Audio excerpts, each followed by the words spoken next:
গপ্প জাংশন চ্যানেলে তোমাদের আবারও স্বাগত জানাই। আজকের উপস্থাপনার সহযোগী পার্টনার অ্যাডভার্টাইজিং এজেন্সি।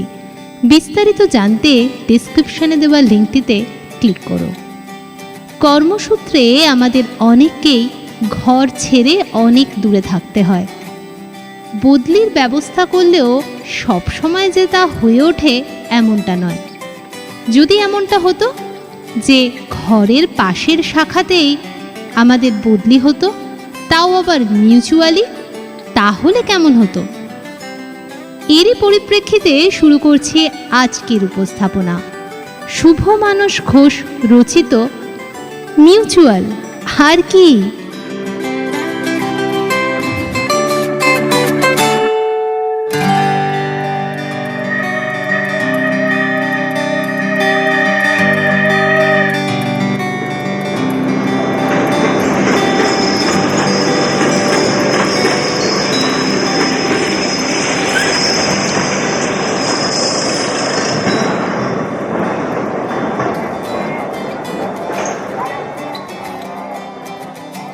স্টেশনে নেমেই মনটা আনন্দে ভরে গেল শুভ্রজ্যোতির। ছোটোখাটো ছিমছাম নির্জন স্টেশনখানা, আর 5টা ধনী স্টেশনের মতো বড় বড় চওড়া উঁচু প্ল্যাটফর্ম নেই সেখানে।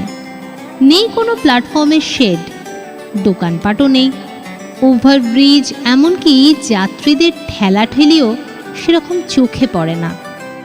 ট্রেন থামতেই বড়জোর 10 যাত্রী নামল, উঠল অবশ্য আরও কম। গাড়ি একটু থেমেই আবার ছুট লাগালো।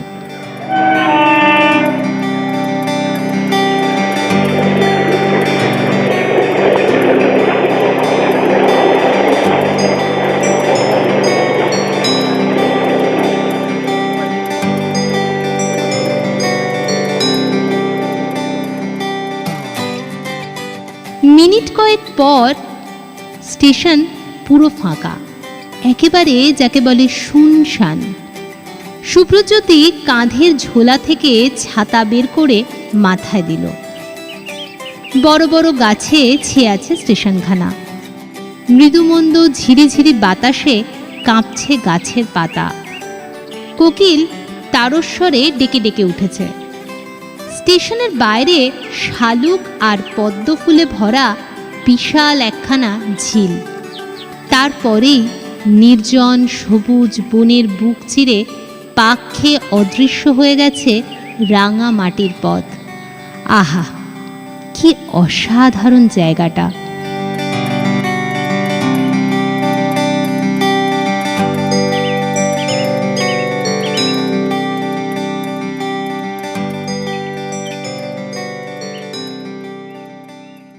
ট্রেনের একটু টানাটানি থাকলেও তার বাড়ি থেকে আসা যাওয়ার পক্ষে একেবারে আইডিয়াল জায়গাটা। অভিজ্ঞ চোখে আইডিয়া করে প্ল্যাটফর্ম ধরে কিছুটা হেঁটে শুভ্রজ্যোতি চলে এলো কেবিনে। ট্রেন চলে গিয়েছে। একটু রিল্যাক্স নিচে দাঁড়িয়ে সিগারেট ফুঁকছিলেন এক মধ্যবয়স্ক ভদ্রলোক। চোখে হাই পাওয়ারের চশমা, মাথার চুল আধা পেকে গেছে, চারদিকে শুকনো ভূপ্রকৃতির মতো চেহারায় একটা রুক্ষ ভাব। বোঝাই যাচ্ছে এই তল্লাটেরই লোক। দূর থেকে চশমার ফাঁক দিয়ে ভদ্রলোক দেখছিলেন শুভ্রজ্যোতিকে। শুভ্রজ্যোতির সামনে এসে দাঁড়াতেই বেজায় চঞ্চল হয়ে উঠলেন ভদ্রলোক। তারপর বললেন, কে কে কি চাই? গলা তো নয়, যেন বেলচা দিয়ে স্টোন চিপ তোলা হচ্ছে। শুভ্রজ্যোতি ছাতা গুটিয়ে সতর্কভাবে জিজ্ঞাসা করল, আপনি কি অ্যাসিস্ট্যান্ট স্টেশন মাস্টার কৃষ্ণরূপ সামন্ত? কৃষ্ণরূপের নাইট ডিউটি। ভদ্রলোক আধ খাওয়া সিগারেটখানা ছুঁড়ে ফেললেন। তারপর নার্ভাসভাবে শুধালেন, কিন্তু আপনি কে? কে আপনি? লক্ষ্মীকান্তবাবুর হাবভাব যেন কেমন কেমন। একটু চুপ করে থেকে গলা ঝেড়ে শুভ্রজ্যোতি তার উদ্দেশ্যে খুলে বলল, তার বাড়ি তারকেশ্বরে, উপস্থিত শিয়ালদহ লাইনের বারাসাত জংশনের অ্যাসিস্ট্যান্ট স্টেশন মাস্টার। প্রায় বছর 3 হয়ে গেল সে এখানে পোস্টিং আছে। বাড়ি থেকে বারাসাতে আসা যাওয়ার অসুবিধা বলে বদলির জন্য ঊর্ধ্বতন কর্তৃপক্ষকে সে কয়েকবারই আবেদন করেছে, কিন্তু তার আবেদন এখনো পর্যন্ত মঞ্জুর হয়নি। অগত্যা সে এখানে এসেছে মিউচুয়াল খুঁজতে। হেড অফিসের ডিলিং ক্লার্কের কাছে খোঁজ করে সে জেনেছে এখানে প্রায় বছরখানেক হলো স্টেশন মাস্টারি করছেন বারাসাতের একটি ছেলে কৃষ্ণরূপ সামন্ত। কৃষ্ণরূপ বারাসাতে ফিরে যেতে রাজি থাকলেই তার জায়গায় সে এখানে আসতেই পারে, আর একেই বোধহয় বলে মিউচুয়াল ট্রান্সফার। মিউচুয়াল? ঠিক বলছেন তো? আরে আশ্চর্য, মিথ্যে বলতে যাব কেন? সেটা আপনিই জানেন। দিনকাল ভালো নয়, বুঝলেন? দিনে দুপুরে যেমন ডাকাতি হয়, তেমন দিনে দুপুরে ভূত দেখাও আজকাল কিছুই আশ্চর্য নয়। তার মানে আমি ভূত? সেটা আপনিই ভালো বলতে পারবেন। ঠিক দুপুরবেলায় ভূতে মারে ঢেলা। সময়টা ঠিকঠাক বেঁচেছেন ভাই। ব্যঙ্গ করছেন নাকি? আমার ভারী ভয়েই গেছে। সব বেটাকে ছেড়ে বেড়ে বেটাকে ধর, বেছে বেছে আমার ঘরেই বাবা। মিউচুয়ালের নামে ভালোই গল্প ফেঁদেছেন। আমার কথা কি বিশ্বাস হচ্ছে না আপনার? প্রমাণ ছাড়া বিশ্বাস করি কি করে ভাইয়া? আসুন আমার সঙ্গে, দেখি আপনি কিরকম ASM।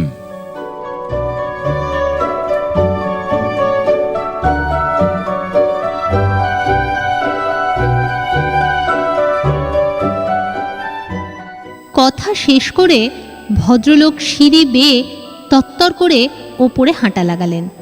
কয়েক সেকেন্ড দাঁড়িয়ে থেকে তাকে অনুসরণ করল শুভ্রজ্যোতি। তাকে ভূত বলে ব্যঙ্গ করা? তার মেজাজ একেবারে খিঁচড়ে গিয়েছে।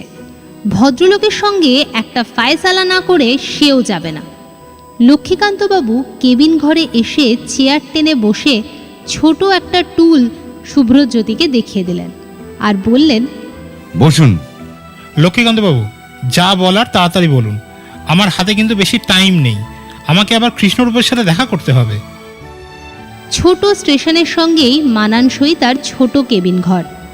ভেতরে হরেক রকমের যন্ত্রপাতি, সারি সারি লিভার আর আলো ঝলমলে বোর্ড। দেখেই বোঝা যায় এ লাইনে গাড়ি কম, তাই কাজও কম। বড় স্টেশনের 7-17 ঝক্কি অনেক সামলেছে, তাই বদলি নিয়ে এই স্টেশনে আসতে পারলে একটু হাঁপ ছেড়ে বাঁচে শুভ্রজ্যোতি।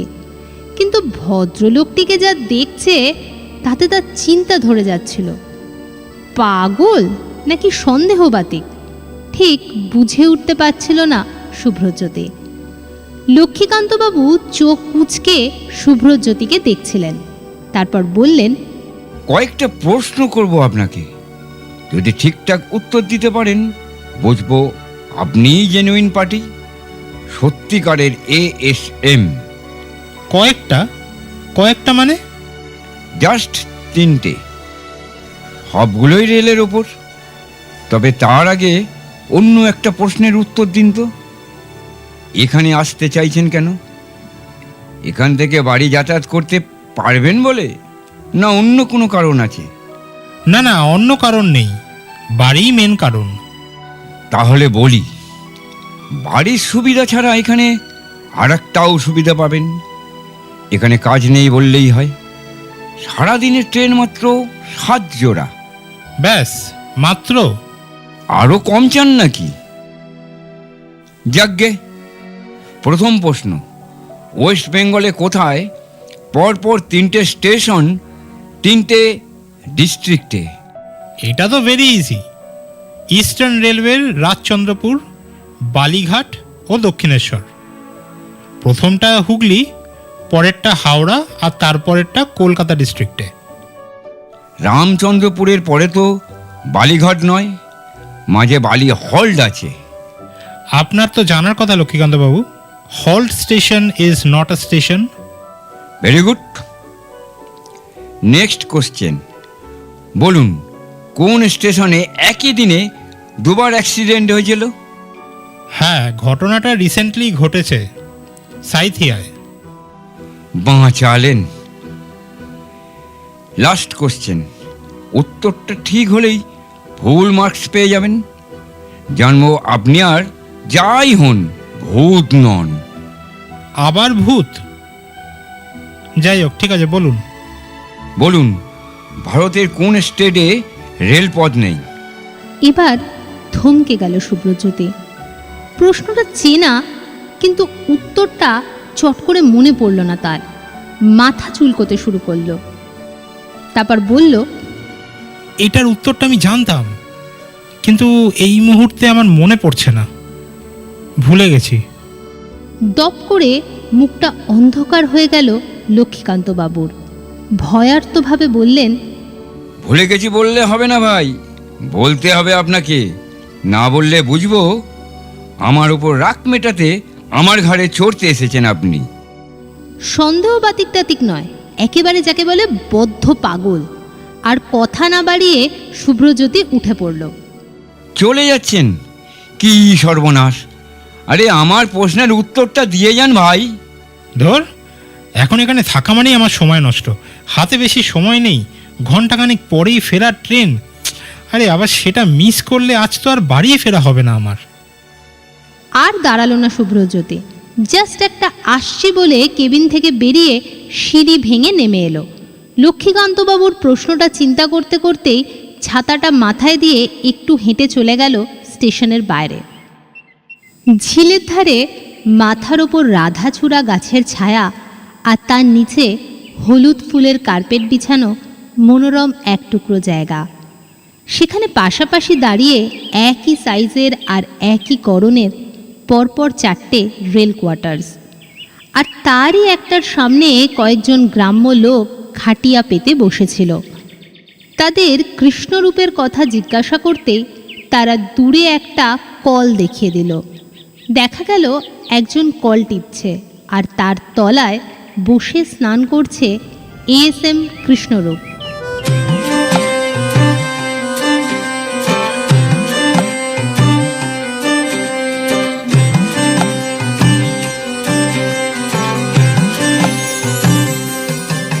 শুভ্রজ্যোতি এগিয়ে গিয়ে নমস্কার বলে দাঁড়িয়ে পড়ল তাদের সামনে।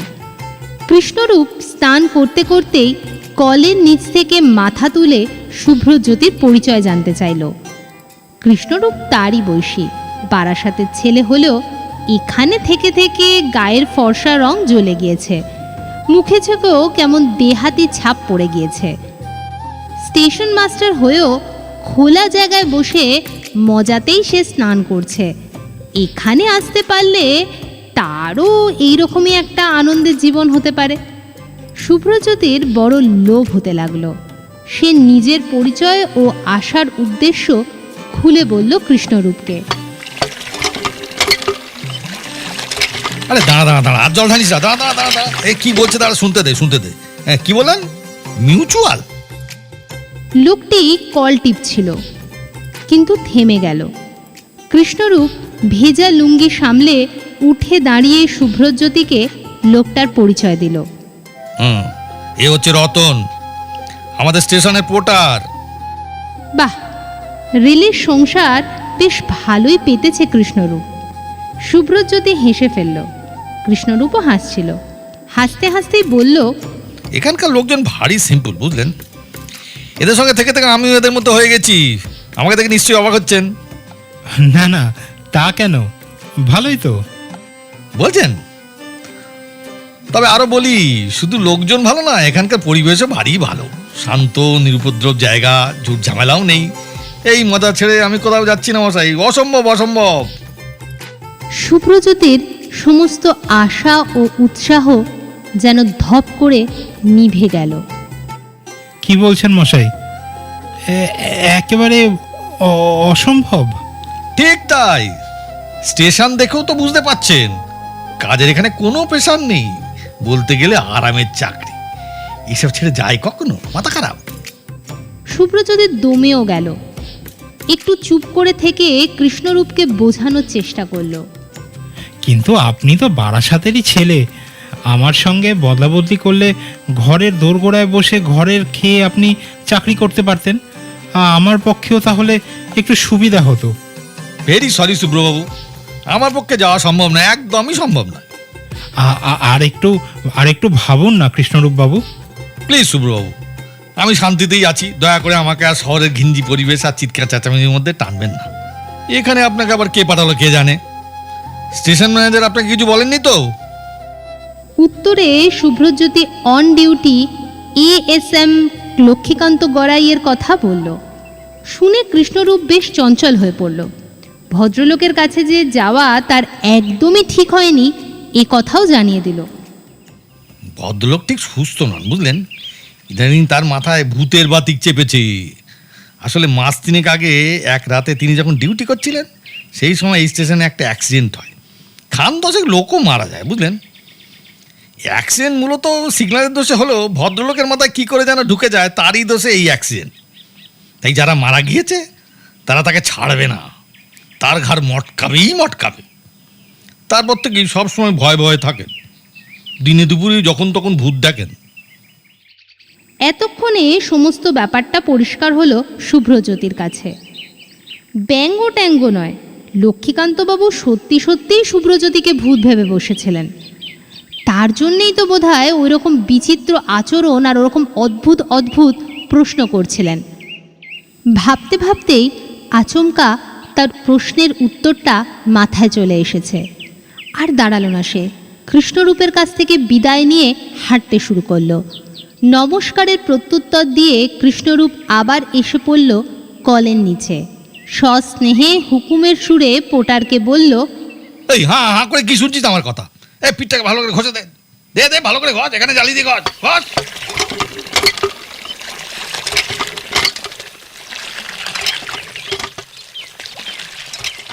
মন খারাপ করে শুভ্রজ্যোতি হাঁটতে হাঁটতে চলে এলো স্টেশনে। আর সেখান থেকে সোজা কেবিন ঘরে।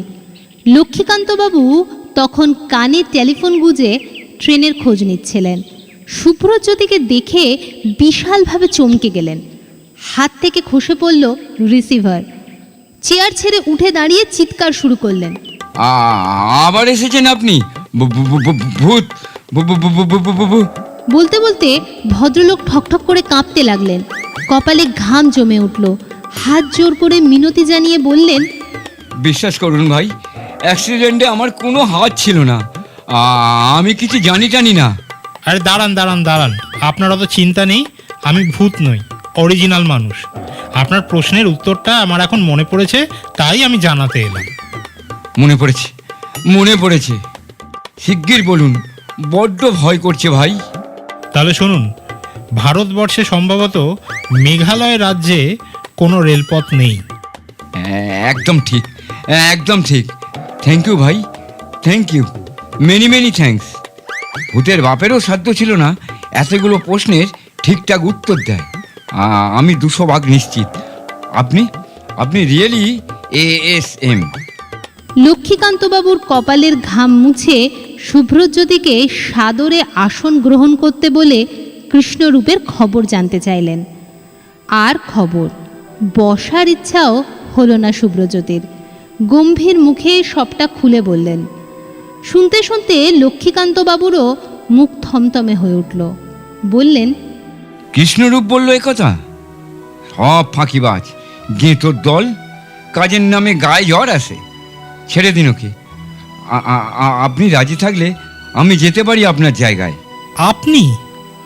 কিন্তু লক্ষ্মীকান্তবাবু, আপনি তো এখানকারই লোক, ওখানে যাবেন কেন? প্রাণের দায় ভাই, প্রাণের দায়। এই বয়সে অ্যাক্সিডেন্টে মরারা ভূত হয়ে এসে ঘাড় মোটকে দিয়ে গেলে সেটা কি ভালো হবে? রাতের দিকে বলতে গেলে প্রাণ হাতে করে ডিউটি করি। কে কখন উঠে এসে গলা টিপে ধরে ভেবে বুকের রক্ত জল হয়ে আসে। আমার জায়গায় আপনি এলে বেঁচে যাই, মিউচুয়াল আর কি।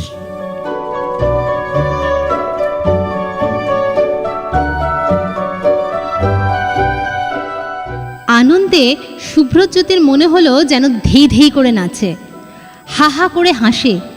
কিন্তু কাজের জায়গায় সেটা করা বোধহয় ঠিক হতো না, তাই শুধু মুখে বলল, সে আর বলতে, বাঁচলাম বাবা।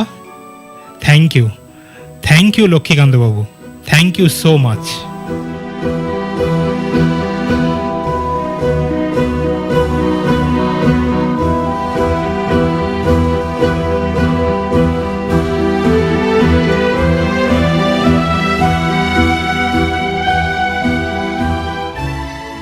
আশা করি আজকের উপস্থাপনা তোমাদের ভালো লেগেছে।